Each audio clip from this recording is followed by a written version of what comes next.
Imaginez un champ de bataille où ni se battre ni se cacher n'a plus de sens. À Kramatorsk, la guerre, soudain, n'a plus de visage humain. 3 années durant, cette ville-forteresse paraissait imprenable. Ses murs de béton, ses labyrinthes souterrains, ses défenses te tenaient en bon, défiant chaque assaut. Mais en décembre 2025, tout a changé. Kramatorsk est devenu un piège, non par la ruse des généraux, mais par la domination absolue de la technologie. Ce scénario glaçant rappelle d'autres sièges de l'histoire, comme celui de Stalingrad pendant la Seconde Guerre mondiale, lorsque les armées s'affrontaient pour chaque immeuble, chaque ruelle. Mais à Kramatorsk, la lutte n'a pas opposé deux volontés humaines. C'est le règne des machines qui s'est imposé, transformant la ville en laboratoire de la guerre du futur. L'encerclement s'est scellé non seulement par les vieilles dents tactiques, mais surtout sous un déluge de machines autonomes et d'algorithmes. Froids, infatigables, insensibles, ils opérèrent sans relâche. L'ennemi n'était plus une armée de chair, mais une armée d'yeux numériques, des drones, des systèmes automatisés, capables de percer chaque cave, chaque tunnel, chaque ombre. Là où l'humain espérait le hasard ou l'astuce, la machine imposait la systématisation de la traque. Imaginez, un soldat tente de changer de position, rampant dans l'ombre d'un mur effondré. Ailleurs, il aurait pu échapper à la vigilance de sentinelles humaines. Mais ici, chaque pixel de chaleur est repéré, chaque mouvement déclenche une alerte. Il n'y a plus d'angle mort, plus de zone grise. Les défenses classiques, camouflage, fumigène, deviennent futiles face à l'analyse implacable des capteurs thermiques et des caméras multispectrales. Chaque tentative de fuite, chaque regroupement, chaque geste était démasqué, analysé, anéanti en quelques secondes par une intelligence artificielle programmée pour éradiquer toute trace de vie. Plus aucune échappatoire, l'algorithme ne laissait rien passer. Ce siège a marqué la première victoire totale des algorithmes sur la guerre traditionnelle. Les drones kamikazes, par essaims entiers, planaient au-dessus des ruines, chacun doté d'une mission et d'une autonomie complète. Plus besoin d'opérateurs, la décision de tuer ou d'épargner se prenait à la vitesse d'un calcul, loin de toute hésitation humaine. Comparez cette scène à la guerre du Vietnam où les hélicoptères, symbole technologique de l'époque, offraient un avantage tactique. Mais à Kramatorsk, la technologie ne sert plus à transporter ou soutenir l'humain. Elle élimine l'humain. Les anciens pilotes sont remplacés par des lignes de code, les décisions de feu par des algorithmes.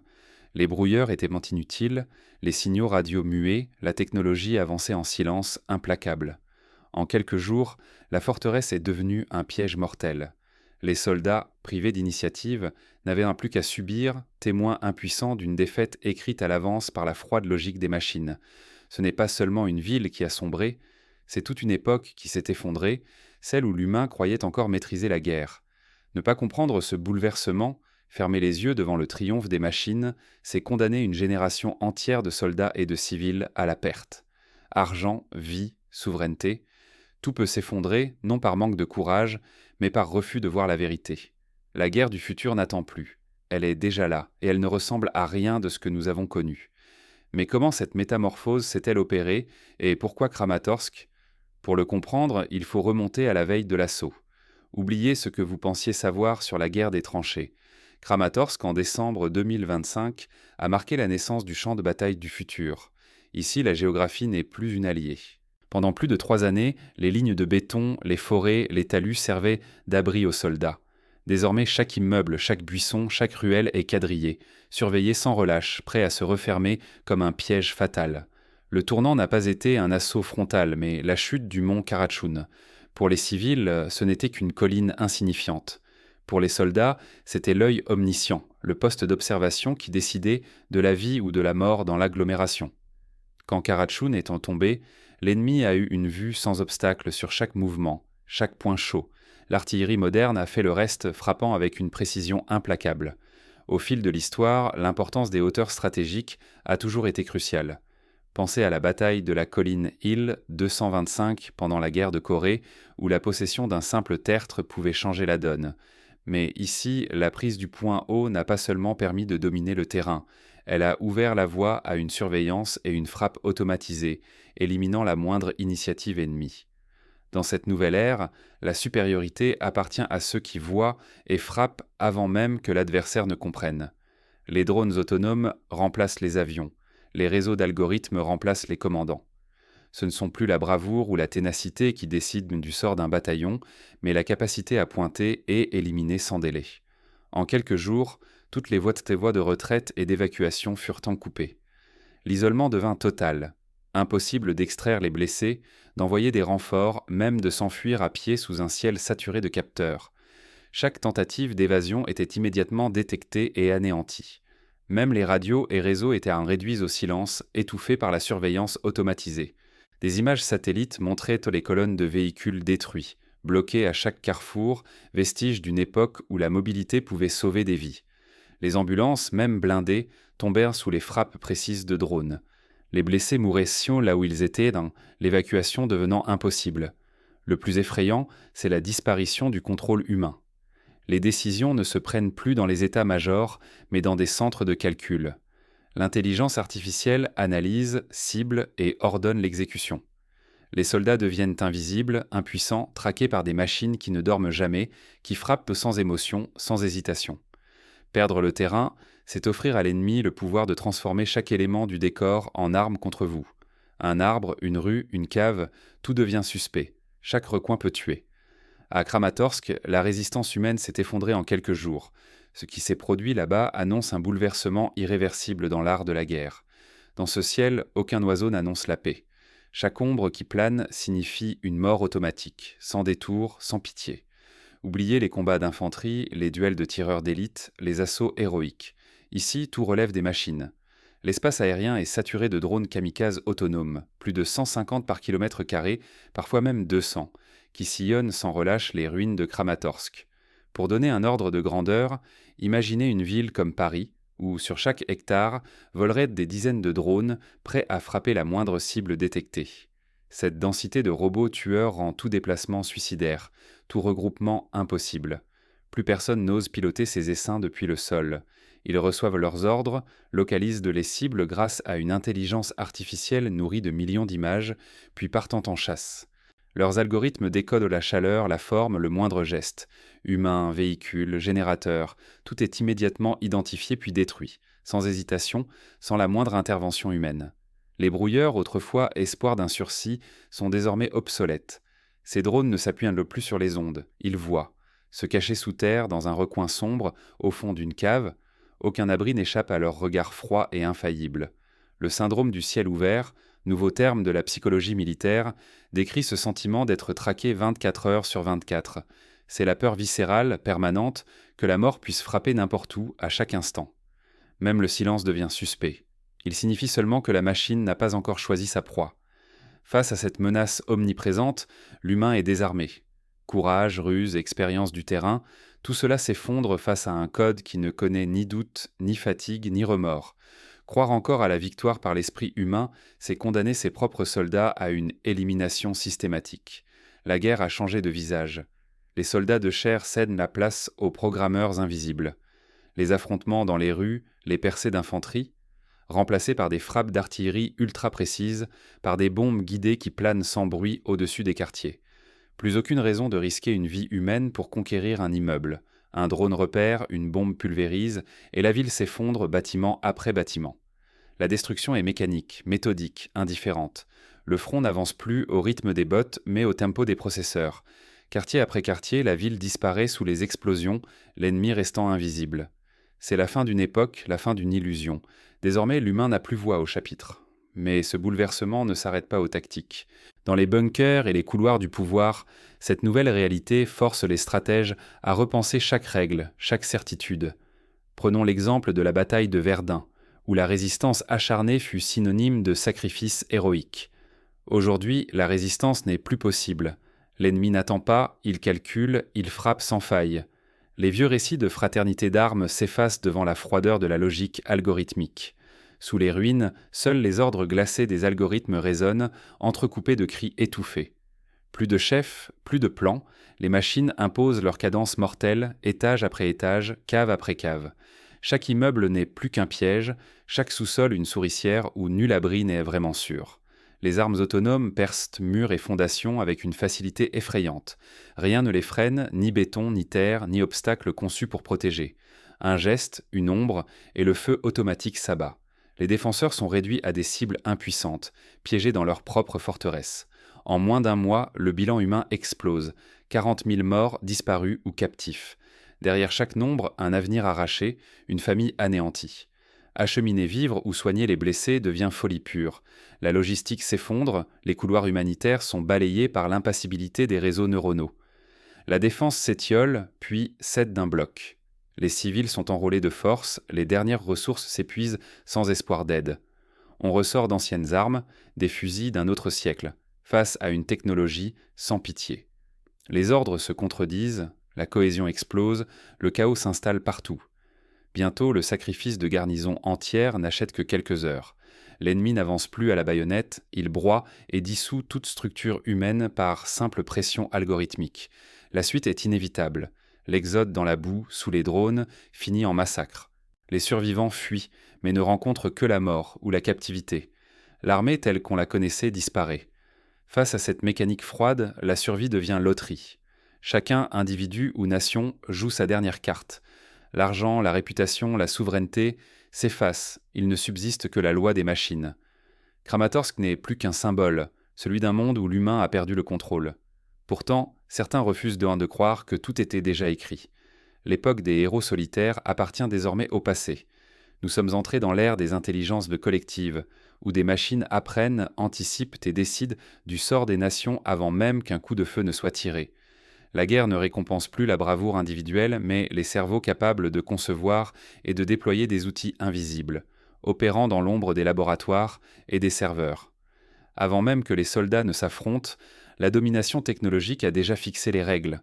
Les généraux charismatiques et les tireurs d'élite ne suffisent de plus. Seuls ceux qui maîtrisent la conception de robots, la programmation d'algorithmes et la gestion de réseaux ultra rapides façonnent l'issue des batailles. L'innovation devient l'arme ultime. Les capacités industrielles, la rapidité à moderniser, la force d'investir massivement dans la recherche sont désormais vitales. Sans ce socle, une armée n'est plus qu'un simple réservoir de chair, condamné face à l'ennemi équipé de robots tueurs et de drones autonomes. Chaque mois de retard, chaque hésitation à innover, se paie par des milliers de morts et l'abandon de pans entiers de souveraineté. L'art de la guerre s'est métamorphosé. Intelligence artificielle, robotique, virtualisation totale du champ de bataille.